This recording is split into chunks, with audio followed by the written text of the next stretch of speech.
Campfire Classics is a classic literature podcast. However, your hosts will occasionally use not-so-classy language and immature humor to describe very mature situations. As such, listener discretion is advised. Hi, I'm Ken Sandberg. And I'm Emily Bosco. Welcome to Campfire Classics, where we try to read those books that look really good on your shelf. And we do read parts of those books that look really good on your shelf.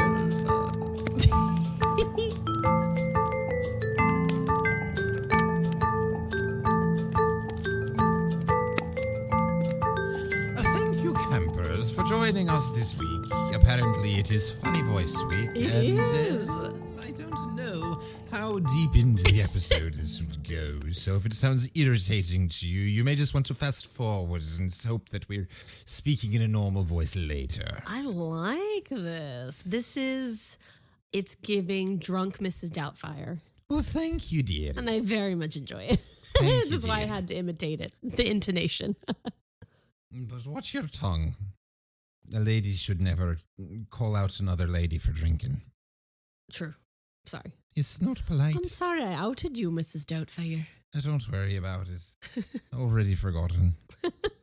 So that's how this episode starts. Great. I love it. I apologize sincerely for I think maybe everything. you're feeling a trickle over from last episode when I decided to make, well, all the characters were Scottish, so that made sense. But I also decided to make the fish's voice like very high pitched for no reason. Yeah. It was So maybe you're just riffing off that. riffing off that. I'm also I'm in a little bit of a weird mood. This weekend is closing weekend for Buddy Holly. Yes. So listener, as you are listening to this episode, 2 days ago, I closed Buddy Holly. And as you are listening, I mean, at least if you're listening on the day it dropped, I am back at my mom's house in North Carolina. Oh, bravo. Visiting family. Ken did it. It went well. We had a huge house for closing. It was great fun. Yay. Everything was It was a lovely. very fun show. And I gather, since it's full of actor musicians who have pretty specific skill sets, I mean, the lead guy in the show plays like a million instruments. Yeah. I gather you'll probably do that show again. So listeners, next time he does it, get yourself, make a pilgrimage to whatever city Ken's doing Buddy Holly at and go see it because he's very charming and wonderful in it. Yeah, it's a fun show. Hey listener, how you been since last week? What are you up to? What's new? How's life? I didn't hear much from people with regards to whether or not they succeeded playing along at home. So I'm going to assume that everyone struggled at least as much as you did. Listen, that is a hard game, but that does make me feel better. Yeah. How about I tell you who we're reading this week? Yeah. So we're jumping straight into this thing this week because why not? Because it's fun. Let's distract Ken from the post-show gloomies. So what we do here on this podcast, aside from making funny voices, although that is admittedly huge part of it, is read short stories. We read them cold, right here on microphone, so you hear us read the story with mistakes and you learn how it ends along with us and you follow the twists and turns, and we try to make up voices and character decisions and make sense of words that we don't understand and blah blah blah. You get the deal. We pick stories that are in public domain because public domain is the best way to not get sued for using other people's material, and because it gives us a solid 40 minutes worth of audio that we don't have to plan for because someone else already wrote it. So great. Really, this whole podcast came about because we were looking for a lazy way to make a podcast.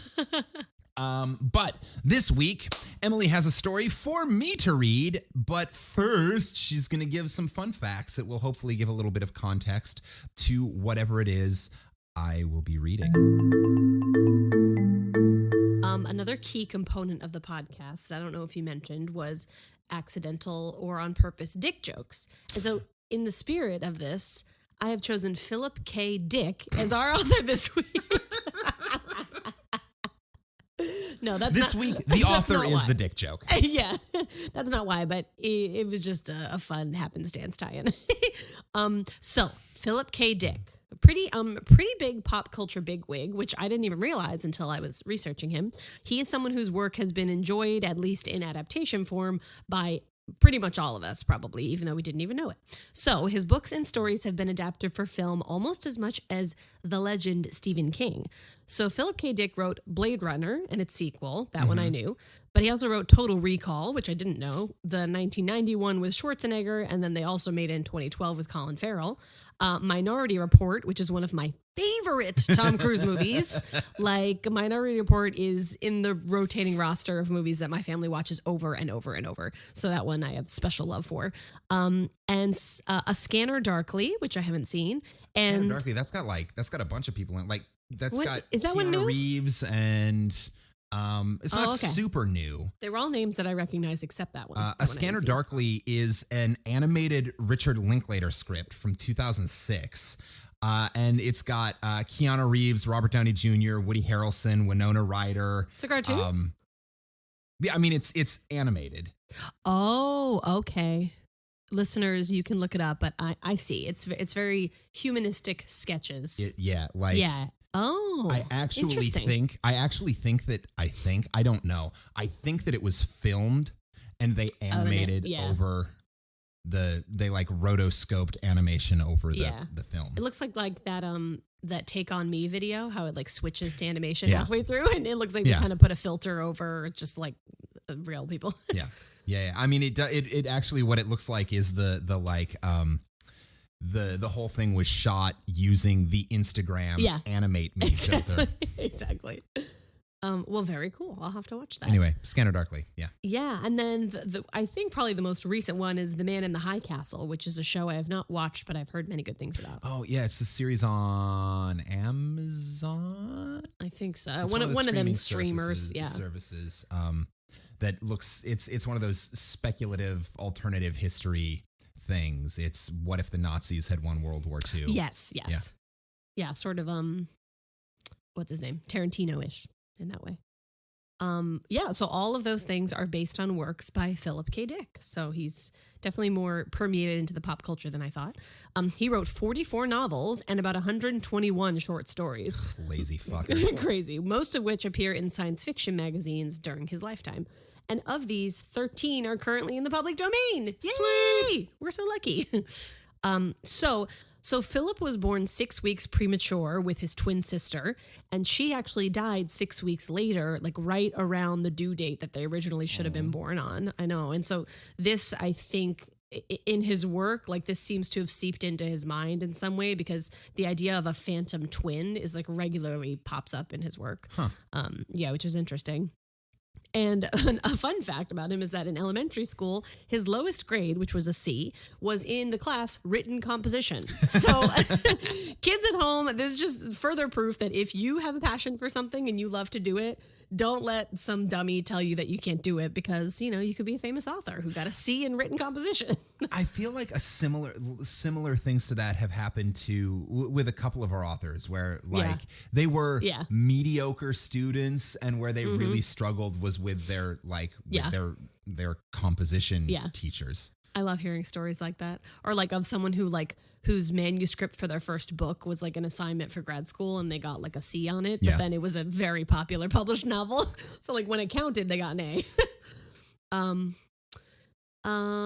So he attended UC Berkeley, but he didn't choose a major, and he left early because he suffered from frequent anxiety attacks, and he also had a strong dislike of the required ROTC training, which I was surprised. So I didn't realize this, but I looked into it a little bit. ROTC training was compulsory in many major universities, and at UC Berkeley, it was required until 1962, which is pretty wild, because like I didn't think that unless you were like on that specific track, like everybody, it was like phys ed. Yeah, isn't that weird?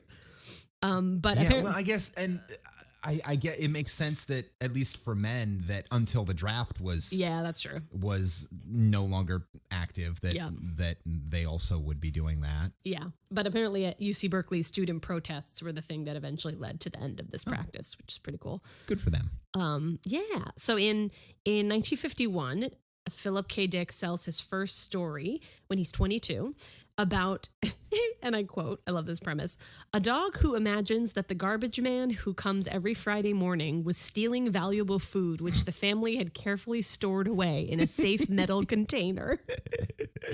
So cute. So that was the beginning of his professional writing career, and he never looked back. But he desperately wanted to break into mainstream fiction, but he found himself kind of pigeonholed into sci-fi. And he actually won a Hugo Award for The Man in the High Castle, but even that didn't really help him sort of stretch outside of that genre. I wonder what qualifies as mainstream fiction? Because for me, like, I think of fiction and I'm like, well, that's sci-fi and fantasy. I know, me too. I'm like the that's first stuff thing I that's go made to up. is, right. Yeah, I don't know.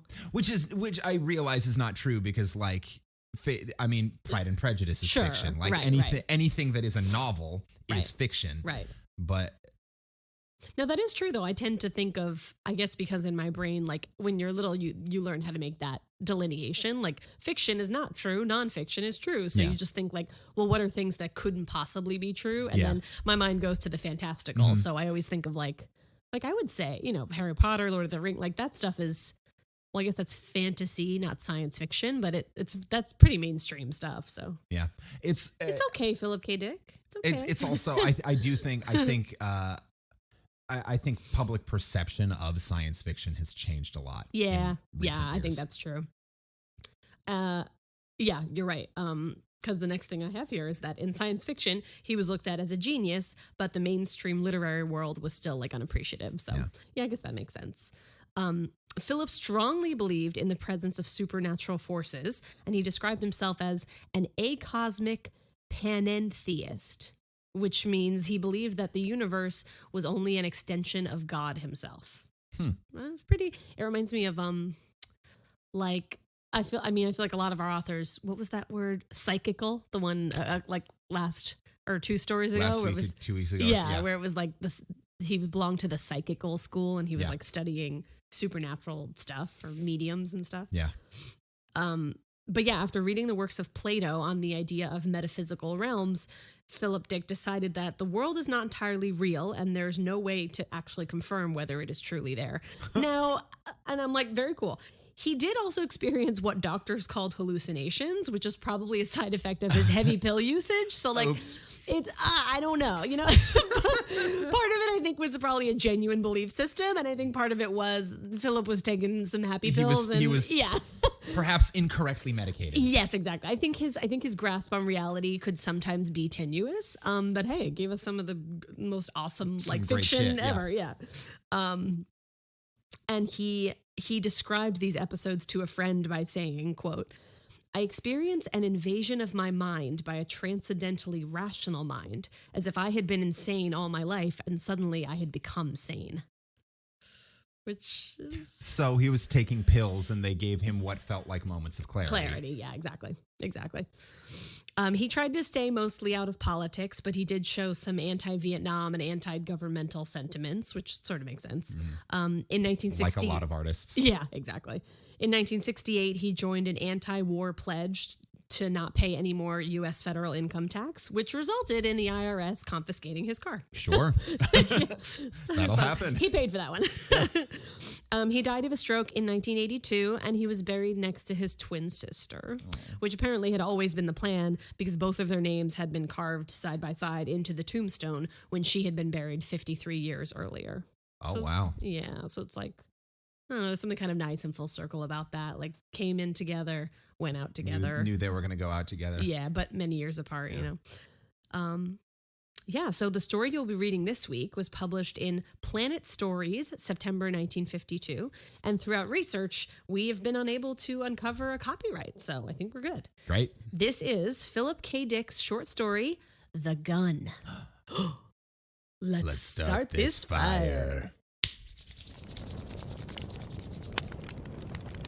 The Gun by Philip K. Dick. The captain peered into the eyepiece of the telescope. He adjusted the focus quickly. It was an atomic fission we saw, all right, he said presently. He sighed and pushed the eyepiece away. Any of you who wants to look may do so, but it's not a pretty sight. Well, let me look, Tance, the archaeologist said. He bent down to look, squinting. Good Lord! He leaped violently back, knocking against Doral, the chief navigator. Why did we come all this way, then? Doral asked. Good Lord, that's 3 characters in 4 paragraphs. I am not going to keep all of these people straight. I was just thinking these voices are very ambitious, but I love it. That's what the listeners are here for. Why did we come all this way, then? Doral asked, looking around at the other men. There's no point even in landing. Let's go back at once. Perhaps he's right, the biologist murmured. Oh. But I'd like to look for myself, if I may. He pushed past Tance and peered into the site. He saw a vast expanse, an endless surface of gray stretching to the edge of the planet. At first, he thought it was water, but after a moment, he realized that it was slag. Pitted, fused slag, broken only by hills of rock jutting up at intervals. Nothing moved or stirred. Everything was silent. Ooh. Dead. I see, Fomar said, backing away from the IP. Oh, shit, no, that's the biologist. I just hadn't had a name. I see, Fomar said, backing away from the eyepiece. Well, I won't find any legumes there. He tried to smile, but his lips stayed unmoved. He stepped away and stood by himself, staring past the others. I wonder what the atmospheric sample will show, Tance said. I think I can guess, the captain answered. Most of the atmosphere is poisoned. But didn't we expect all this? I don't see why we're so surprised. A fission visible as far away as our system must be a terrible thing. Is slag a kind of rock? Yeah. Okay. So this is just a big boulder planet. It is a dead rock planet. Yeah. Got it. He strode off down the corridor, dignified and expressionless. They watched him disappear into the control room. As the captain closed the door, the young woman turned. What did the telescope show? Good or bad? Bad. No life could possibly exist. Atmosphere poisoned, water vaporized, all the land fused.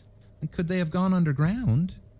The captain slid back the port window so that the surface of the planet under them was visible. The two of them stared down, silent and disturbed. Mile after mile of unbroken ruin stretched out, blackened slag, pitted and scarred, and occasional heaps of rock. Suddenly, Nasha jumped. Look, over there, at the edge, do you see it? They stared. Something rose up, not rock, not an accidental formation. It was round, a circle of dots, white pellets on the dead skin of the planet. A city? Buildings of some kind? Please, turn the ship, Nasha said excitedly. She pushed her dark hair from her face. Turn the ship and let's see what it is. The ship turned, changing its course. As they came over the white dots, the captain lowered the ship, dropped it down as much as he dared. Piers, he said. Piers of some sort of stone, perhaps poured artificial stone. The remains of a city. Oh dear, Nasha murmured. How awful. She watched the ruins disappear behind them. In a half circle, the white squares jutted from the slag, chipped and cracked like broken teeth. Oof. Ugh. That image sent chills down my spine. I hate tooth-breaking stuff. Tooth stuff? It's too visceral. There's nothing alive, the captain said at last. I think we'll go right back. I know most of the crew want to. Get the government receiving station on the sender and tell them what we found, and that we... He staggered. The first atomic shell had struck the ship, spinning it around. The captain fell to the floor, crashing into the control table. Papers and instruments rained down on him. As he started to his feet, the second shell struck. The ceiling cracked open. Struts and girders twisted and bent. The ship shuddered, falling suddenly down, then righting itself as automatic controls took over. The captain lay on the floor by the smashed control board. In the corner, Nasha struggled to free herself from the debris. Well, I thought this planet had already been. Didn't they come to inspect like atomic nuclear fallout, like ruins? That's what it seems like, yeah.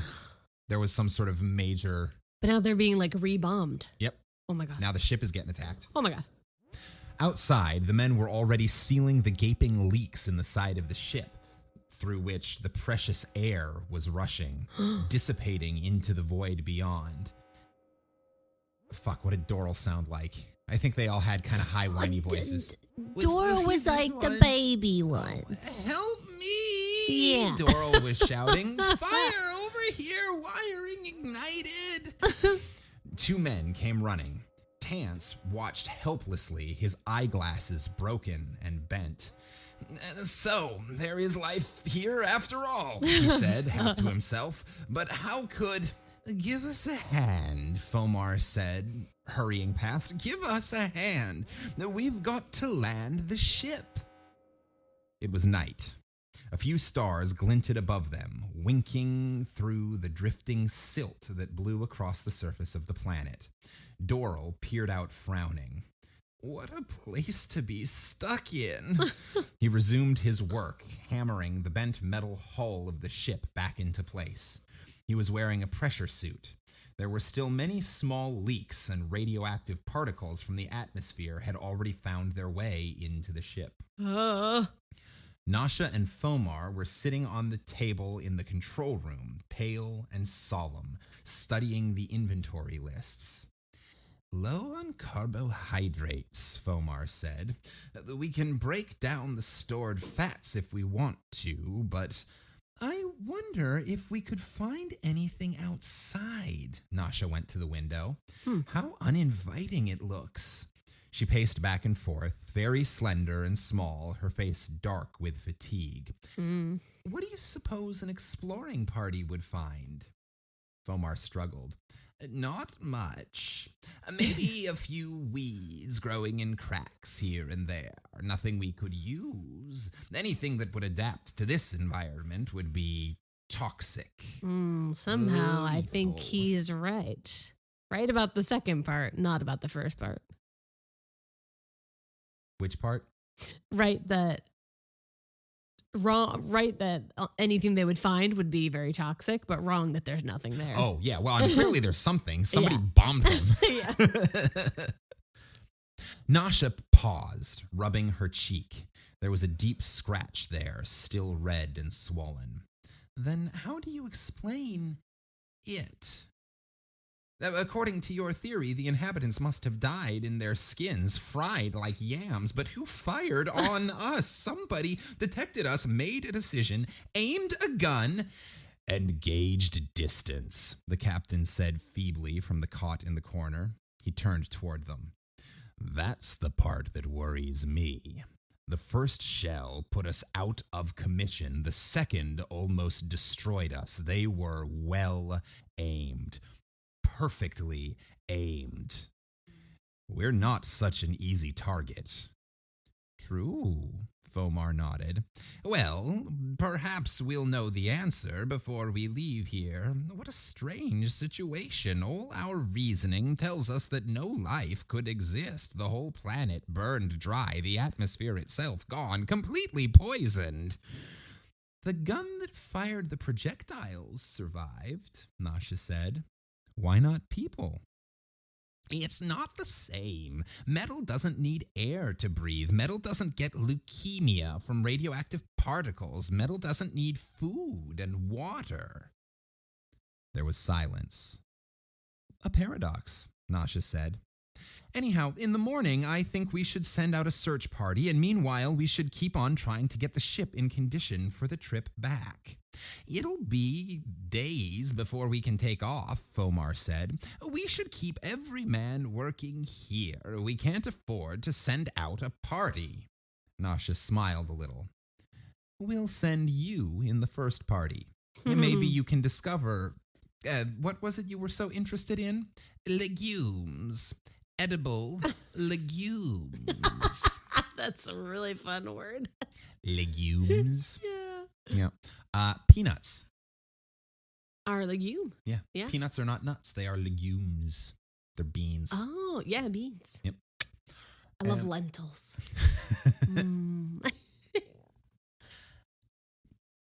Maybe you can find some of them. Only what? Only watch out. They fired on us once without even knowing who we were or what we came for. Do you suppose that they fought with each other? Perhaps they couldn't imagine anyone being friendly under any circumstances. What a strange evolutionary trait. Interspecies war. Fighting within the race. Oh, snap. We'll know more in the morning, Fomar said. Let's get some sleep. Anti-Vietnam. Anti-Vietnam. Anti-war. Very anti-war. Yep. Very stupid humans. Stupid. Yeah, why in the world would humans do that to each other? The sun came up chill and austere. The 3 people, 2 men and a woman, stepped through the port, dropping down on the hard ground below. What a day, Doral said grumpily. I said how glad I'd be to walk on firm ground again, but come on, Nasha said, up beside me. I want to say something to you. Will you excuse us, Tance? Tance nodded gloomily. Doral caught up with Nasha. They walked together, their metal shoes crunching the ground underfoot. Nasha glanced at him. Listen. The captain is dying. No one knows except the 2 of us. Oh. By the end of the day period of this planet, he'll be dead. The shock did something to his heart. He was almost 60, you know. Doral nodded. That's bad. I have a great deal of respect for him. You will be captain in his place, of course, since you're vice captain now. No, I prefer to see someone else lead, perhaps you or Fomar. I've been thinking over the situation, and it seems to me that I should declare myself mated to one of you, whichever of you wants to be captain. Then I could devolve the responsibility. I don't think it should be Doral. He's mighty pessimistic. He seems like he's like not even on the ship of his own will. Yeah. Although part of that could be the voice. Lord knows we've run into the issue of voice prejudice leading strong to characterization. Yeah.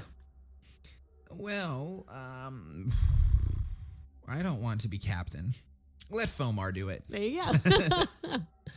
Nasha studied him, tall and blonde, striding along beside her in his pressure suit. I'm rather partial to you, she said. We might try it for a time at least, but do as you like. Look, we're coming to something.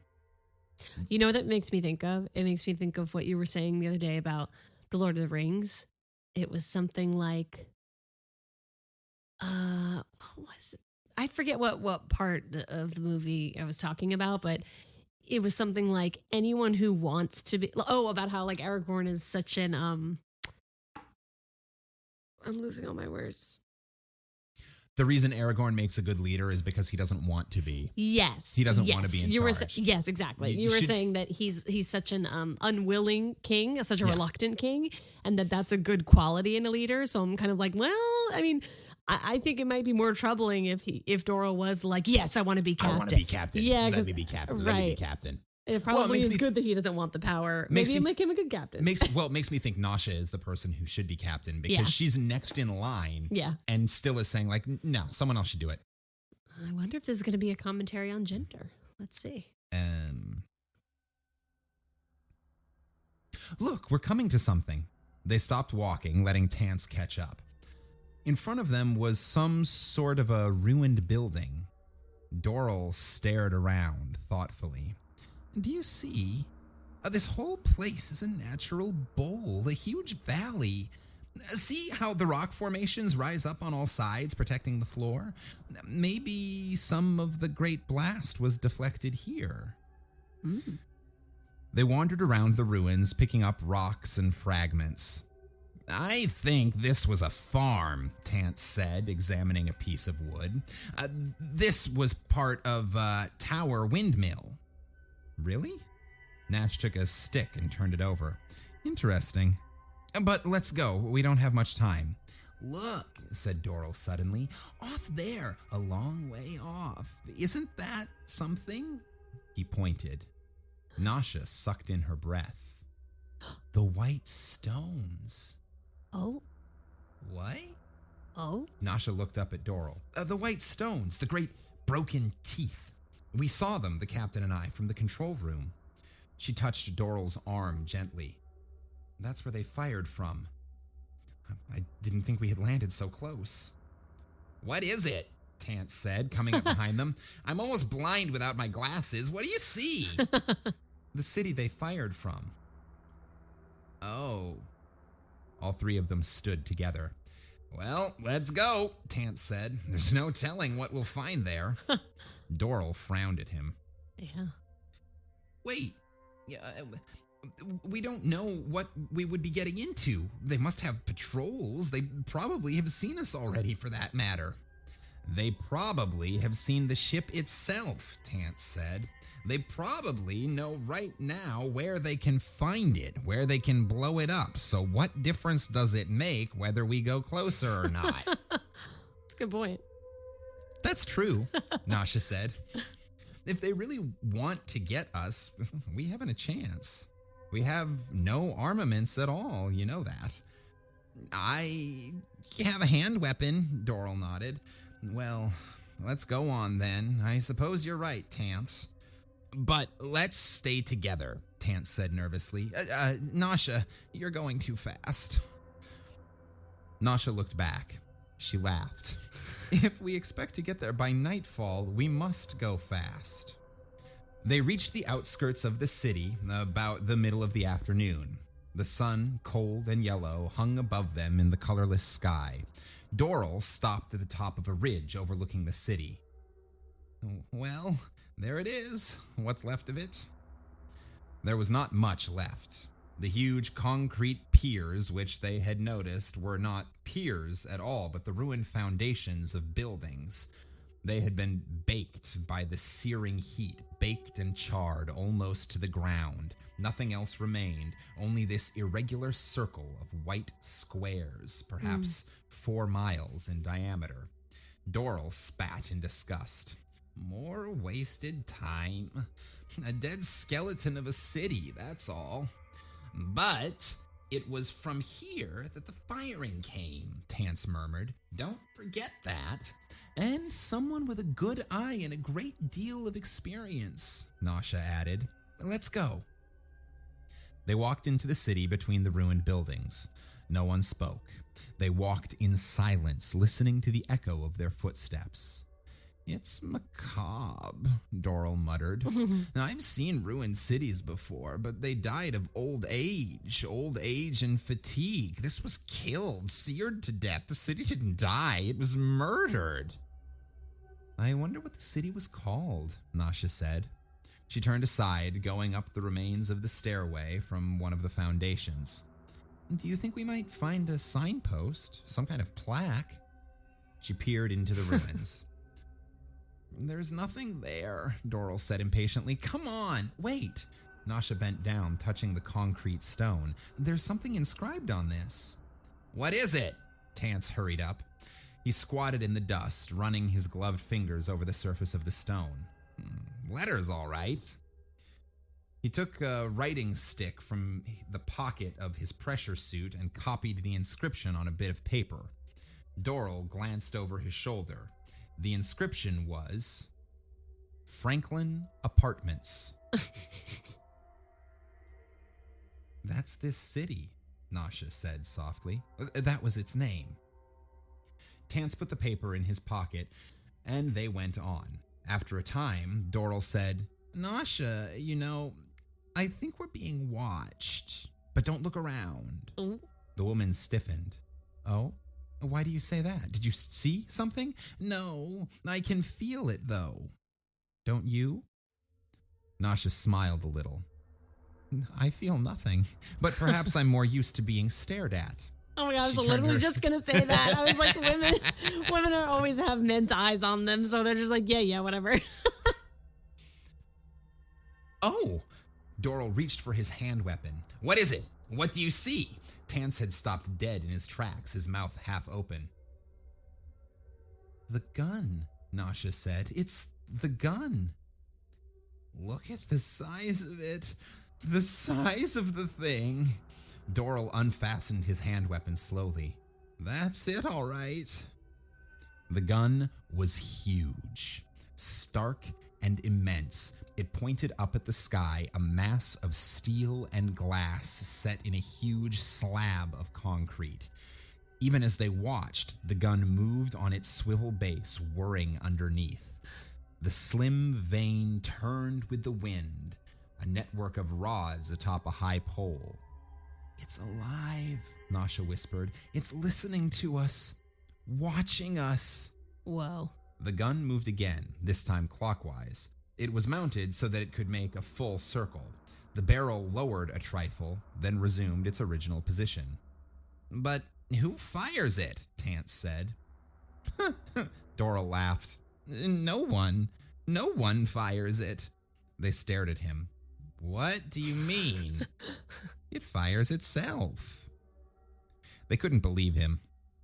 Nasha came close to him, frowning, looking up at him. I don't understand. What do you mean it fires itself? Watch. I'll show you. Don't move.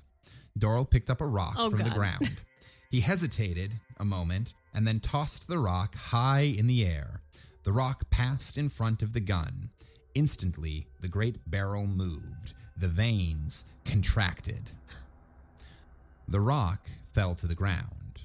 The gun paused, then resumed its calm swivel, its slow circling. You see? Doral said. It noticed the rock as soon as I threw it up in the air. It's alert to anything that flies or moves above the ground level. Probably it detected us as soon as we entered the gravitational field of the planet. It probably had a bead on us from the start. We don't have a chance. It knows all about the ship. It's just waiting for us to take off again. Oh, shit. I understand about the rock, Nasha said, nodding. The gun noticed it, but not us, since we're on the ground, not above. It's only designed to combat objects in the sky. The ship is safe until it takes off again. Then the end will come. Oh, God. But what's the gun for? Tance put in. There's no one alive here. Everyone is dead. It's a machine, Doral said. The machine that was made to do a job, and it's doing the job. How it survived the blast, I don't know. On it goes, waiting for the enemy. Probably they came by air in some sort of projectiles. Oh, my God. The enemy, Nasha said. Their own race. It's hard to believe that they really bombed themselves, fired at themselves. How silly. How stupid. How stupid How could these stupid. people be? Well, it's over with. Except right here, where we're standing, this one gun's still alert, ready to kill. It'll go on until it wears out. And by that time, we'll be dead, Nasha said bitterly. There must have been hundreds of guns like this, Doral murmured. They must have been used to the sight, guns, weapons, uniforms. Probably they accepted it as a natural thing, part of their lives, like eating and sleeping, an institution like the church and the state, men trained to fight, to lead armies, a regular profession, honored, respected. Tance was walking slowly toward the gun, peering nearsightedly up at it. Quite complex, isn't it? All those veins and tubes. I suppose this sort of a telescope sight? His gloved hand touched the end of the long tube. Instantly, the gun shifted, the barrel retracting. It swung. Don't move, Doral cried. The barrel swung past them as they stood, rigid and still. For one terrible moment, it hesitated over their heads, clicking and whirring, settling into position. Then the sounds died out, and the gun became silent. Oh, God. This is too stressful. Oh, God. So it's like the dinosaur from Jurassic Park. You can't see if you don't move. Yeah. It's like the dinosaur from Jurassic Park. The dinosaur, one of the many dinosaurs. Yeah. It's like the T-Rex from Jurassic Park if it could spit atomic bombs at you. Oh my God.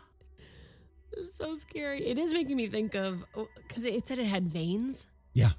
It's making me think of this headline, and listeners, look it up, because I really was like, the amount that I know about this is totally limited to like just the meme that I saw, but it was some like brief headline about there was some, like, whether it was an art installation or like an actual scientific experiment, I forget.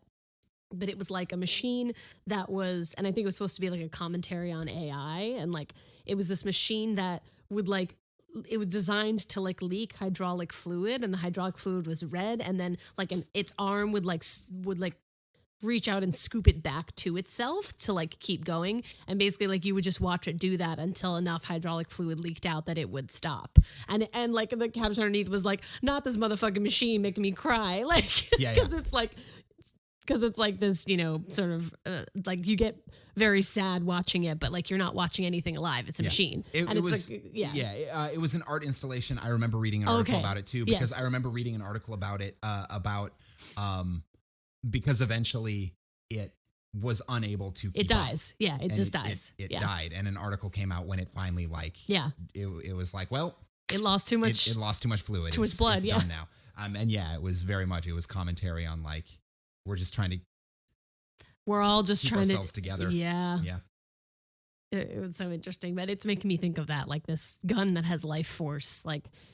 I mean, really, and also how like our brains assign stories to things. Like we see that and we go, it's alive. Like we write the story that like, that's its blood. And like, oh no, it has feeling. Like, you know, when you watch WALL-E or something, and it's like, it doesn't actually, but we fill in that in our brains. And it's just so funny how our minds like have to tell stories about stuff. We like to personify things. Yeah, we do. We really do. We like to give emotion to things because it's how we relate to the world, right? Mm-hmm. It doesn't make sense if we can't turn it into a person. Yeah. Put a face on it. Yeah. And then you'll, relate to it. So the gun became silent. Okay, yes, sorry. Tance smiled foolishly inside his helmet. I must have put my finger over the lens. Ha! I'll be more careful. Yeah, buddy. He made his way up onto the circular slab, stepping gingerly behind the body of the gun. He disappeared from view. Where did he go? Nasha said irritably. He'll get us all killed. Taz, come back, Doral shouted. What's the matter with you? In a minute. There was a long silence. At last, the archaeologist appeared. I think I've found something. Come up, I'll show you. What is it? Doral, you said the gun was here to keep the enemy off. I think I know why they wanted to keep the enemy off. They were puzzled. I think I've found what the gun was supposed to guard. Come, give me a hand. All right, Doral said abruptly. Let's go. He seized Nasha's hand. Come on, let's see what he's found. I thought something like this might happen when I saw that the gun was... Like what? Nasha pulled her hand away. What are you talking about? You act as if you knew what he's found. I do, Doral smiled down at her. Do you remember the legend that all races have? The myth of a buried treasure and the dragon, the serpent that watches it, guards it, keeps everything away. She nodded. Well, Doral pointed up at the gun. That, he said, is the dragon. Come on. Love it. Between the three of them, they managed to pull up the steel cover and lay it to one side. Doral was wet with perspiration when they finished. It isn't worth it, he grunted. He stared into the dark, yawning hole. Or is it? Nasha clicked on her headlamp, shining the beam down the stairs. The steps were thick with dust and rubble. At the bottom was a steel door. Come on, Tance said excitedly. He started down the stairs. They watched him reach the door and pull hopefully on it without success. Give a hand! All right. They came gingerly after him. Doral examined the door. It was bolted shut, locked. There was an inscription on the door, but he could not read it. Now what? Nasha said. Doral took out his hand weapon. Stand back. I can't think of any other way. He pressed the switch. The bottom of the door glowed red. Presently, it began to crumble. Doral clicked the weapon off. I think we can get through. Let's try. The door came apart easily. In a few minutes, they had carried it away in pieces and stacked the pieces on the first step. Then they went in, flashing the light ahead of them. They were in a vault. Dust lay everywhere, on everything, inches thick. Wood crates lined the walls, huge boxes and crates, packages and containers. Oh my God. As someone allergic to many things, one of which is dust, I'm like, this is the scariest thing I've heard described so far. Not the big gun, the room with inches of dust. Not the broken teeth. No. I mean, that was upsetting. But the room full of dust like that? Nah, baby, I'd be asphyxiated. I'd be done. When visiting an alien planet, what is your greatest fear? Aggressive aliens? No. Dangerous technology? No. Right. Steve Harvey, do we see dust? Number one, dust. Give me dust.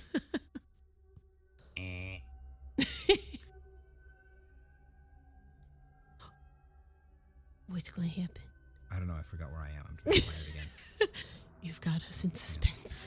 Tance looked around curiously, his eyes bright.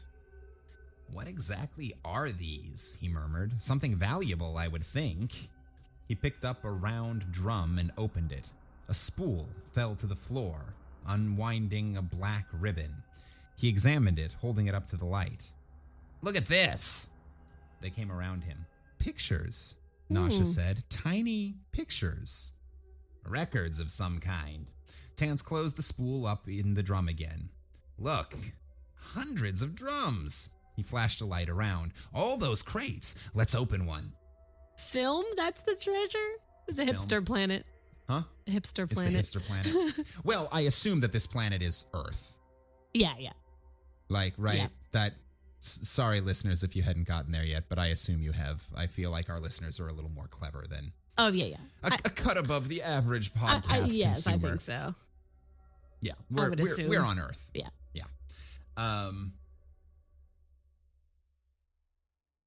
Doral was already prying at the wood. The wood had turned brittle and dry. He managed to pull a section away. It was a picture. A boy in a blue garment, smiling pleasantly, staring ahead, young and handsome. He seemed almost alive, ready to move toward them in the light of the headlamp. It was one of them, one of the ruined race, the race that had perished. For a long time, they stared at the picture. At last, Doral replaced the board. All these other crates, Nasha said. More pictures. And these drums.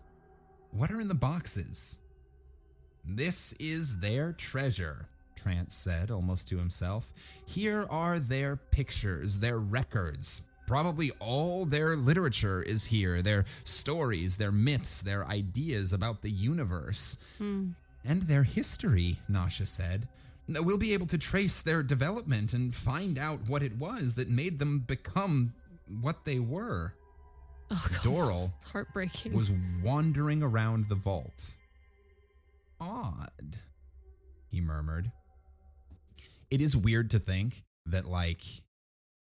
I'm like having an existential crisis here. That, I'm like, that is the stuff that that future archaeologists would track down. Like... Yeah. Sometime, hundreds of, probably thousands of years in the future, assuming Earth has not been turned into a molten mess. Oh no. What? Well, I was going to say someone's going to run across Campfire Classics, and it is going to serve as a trove of Earth's great literature, except that Campfire Classics only exists on the internet. If the internet disappears, Campfire Classics disappears. All right, I'm going to get on this. I'm going to record every episode on an 8-track. Yeah, on a cassette player.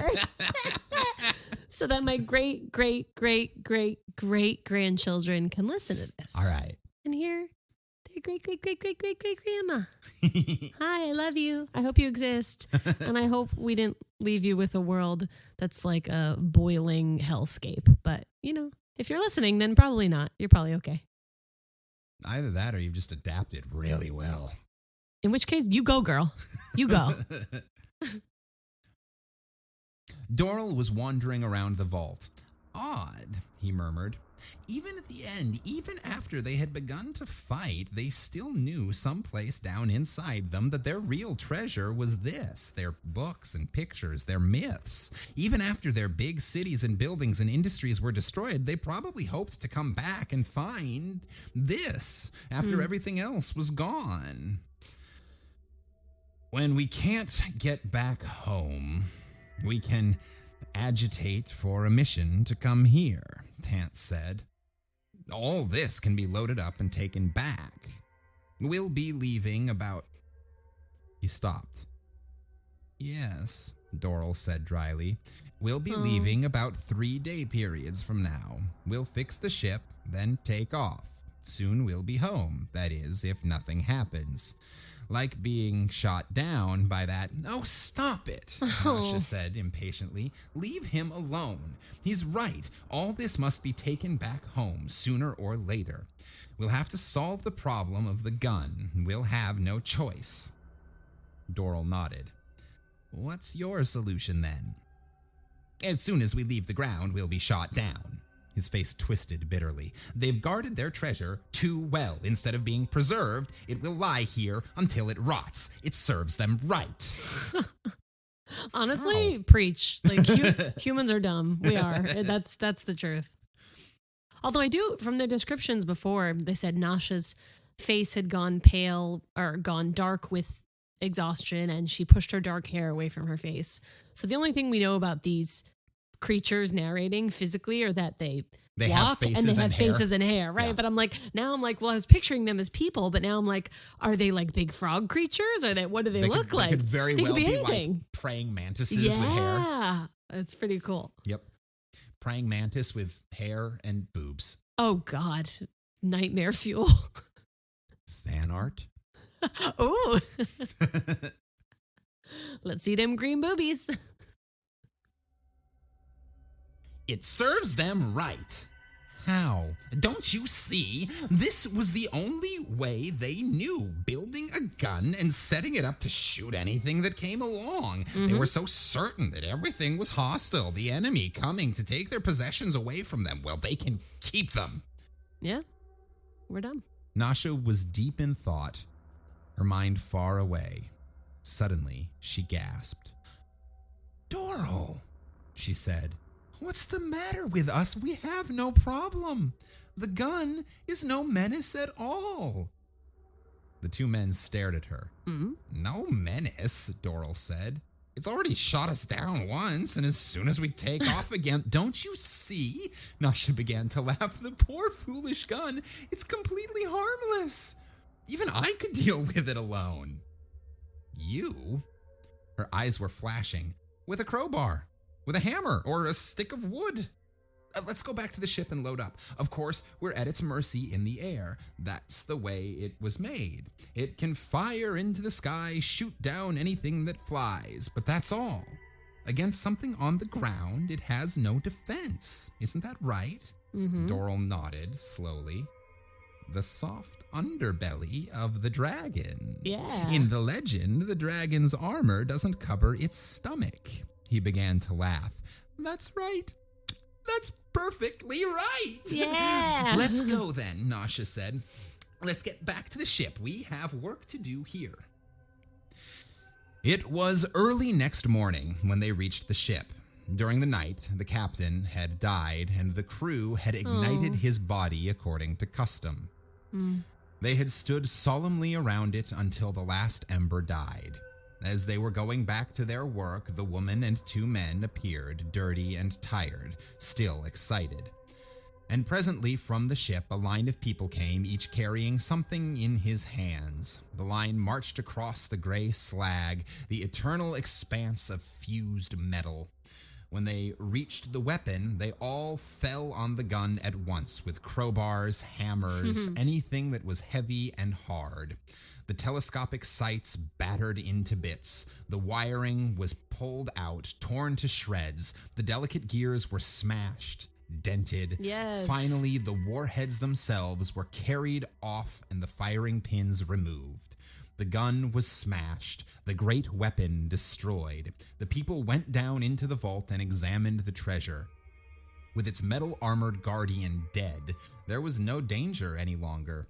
They studied the pictures, the films, the crates of books, the jeweled crowns, the cups, the statues. At last, as the sun was dipping into the gray mists that drifted across the planet, they came back up the stairs again. For a moment, they stood around the wrecked gun, looking at the unmoving outline of it. Then they started back to the ship. There was still much work to be done. The ship had been badly hurt. Much had been damaged and lost. The important thing was to repair it as quickly as possible, to get it into the air. With all of them working together, it took just 5 more days to make it spaceworthy. Nasha stood in the control room, watching the planet fall away behind them. She folded her arms, sitting down on the edge of the table. "What are you thinking?" Doral said. Nothing. Are you sure?" "I was thinking that there must have been a time when this planet was quite different, when there was life on it." "I suppose there was. It's unfortunate that no ships from our system came this far, but then we had no reason to suspect intelligent life until we saw the fission glow in the sky. And then it was too late." "Not quite too late. After all, their possessions, their music books, their pictures, all of that will survive. We'll take them home and study them, and they'll change us. We won't be the same afterwards. Their sculpturing, especially. Did you see the one of the great winged creature without a head or arms? Broken off, I suppose, but those wings, it looked very old. Oh, it will change us a great deal." "When we come back, we won't find the gun waiting for us," Nasha said. "Next time, it won't be there to shoot us down. We can land and take the treasure, as you call it." She smiled up at Doral. "You'll lead us back there, as a good captain should." "Captain?" Doral grinned. "Then you've decided?" Nasha shrugged. "Fomar argues with me too much. I think all in all, I really prefer you." "Then let's go," Doral said. "Let's go back home." The ship roared up, flying over the ruins of the city. It turned in a huge arc and then shot off beyond the horizon, heading into outer space. Down below, in the center of the ruined city, a single, half-broken detector vane moved slightly, catching the roar of the ship. The base of the great gun throbbed painfully, straining to turn. After a moment, a red warning light flashed on down inside its destroyed works.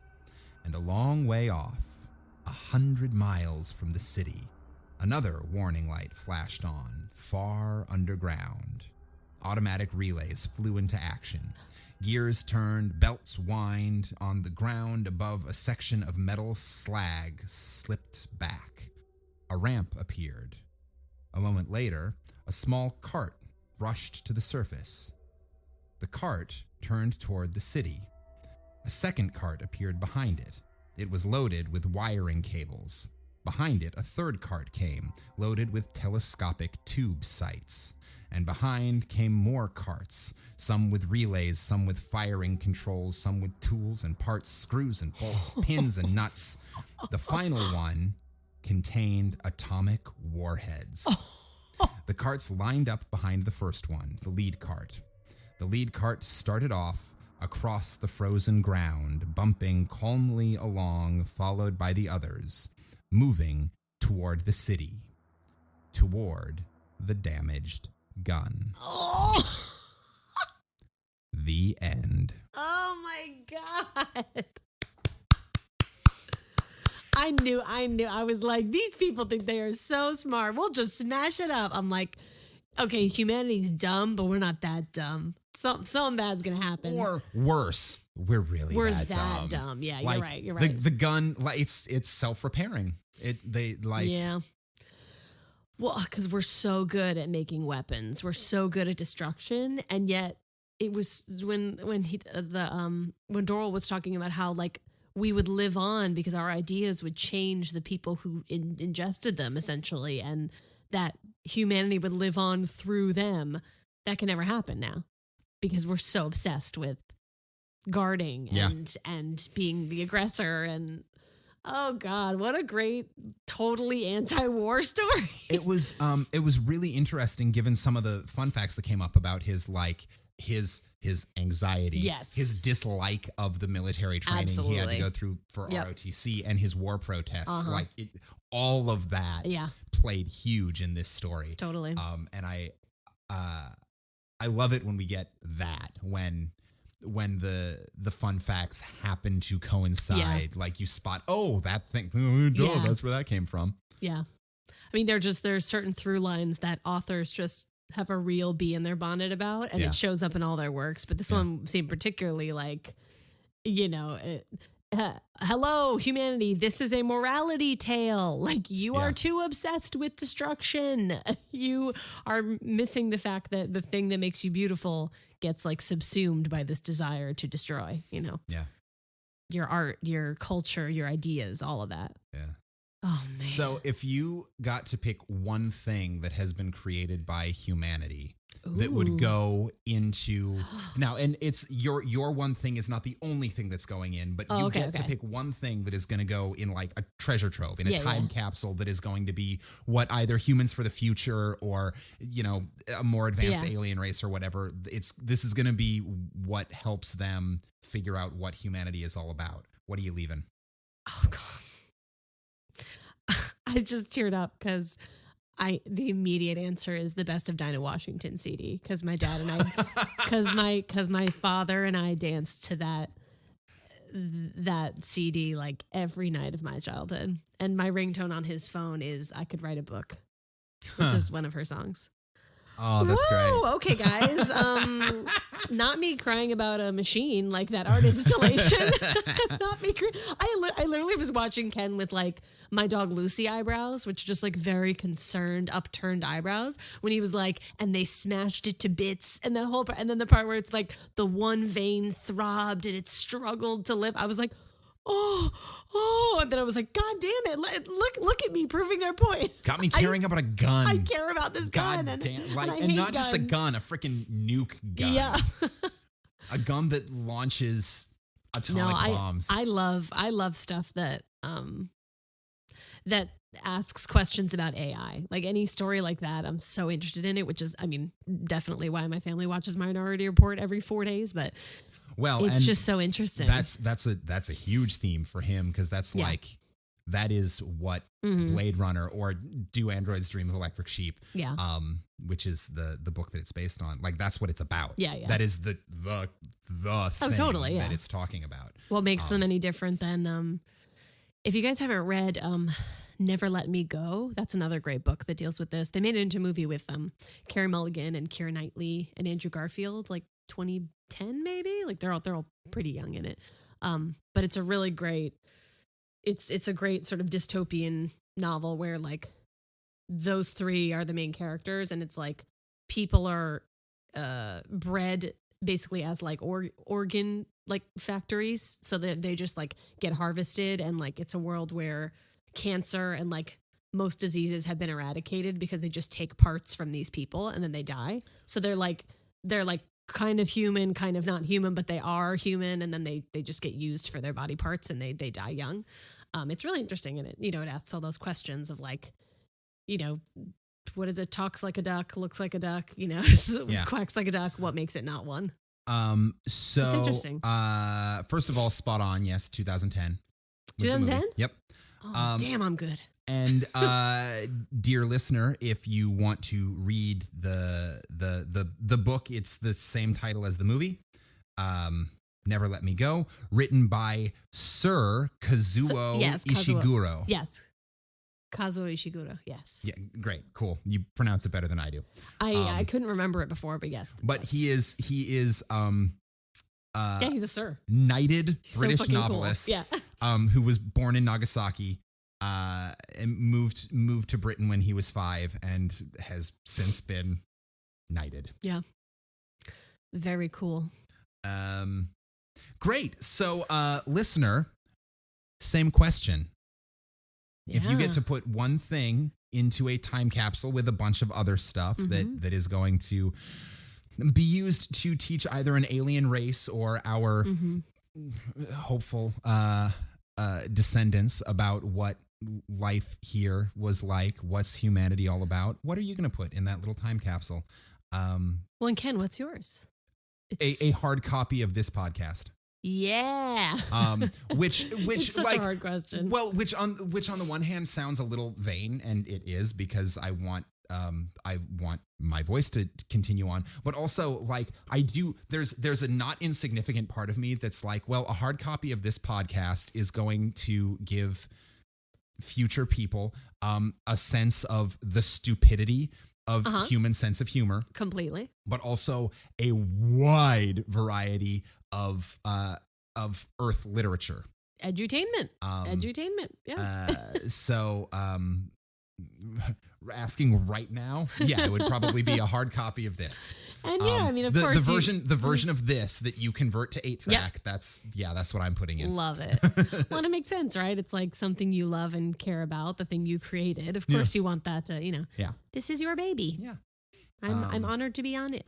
I mean, I hate being asked what my favorite song is or what my favorite food is. Like, it's so impossible that like, give me another 2 seconds and I'll come up with 400 other things that I think need to go in the capsule. But I'm just going to stick to my original answer because she does have one of the most freaking gorgeous voices ever.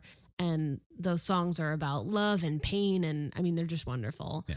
And I just like the idea that like the music that bonded me and my dad is going to bond someone else to someone else one day, you know? Yeah. Yeah. Well, I mean, and that's what you want to do is you want to put in stuff that isn't just, not just stuff that you think is going to be emblematic of the human race as a whole, but also stuff that has personal significance to you, because if it connected with you, you know it can connect with people, and so that like hopefully it will make that same connection with someone else. Yeah, that's all from me. That was a good one. So please do write in. You can email us at 5050artsproduction@gmail.com or send those messages to any of our social media. Please do that. Please let us know what your time capsule item would be. And when you do, feel free to include the secret passphrase for this episode, which is stupid humans. Yeah.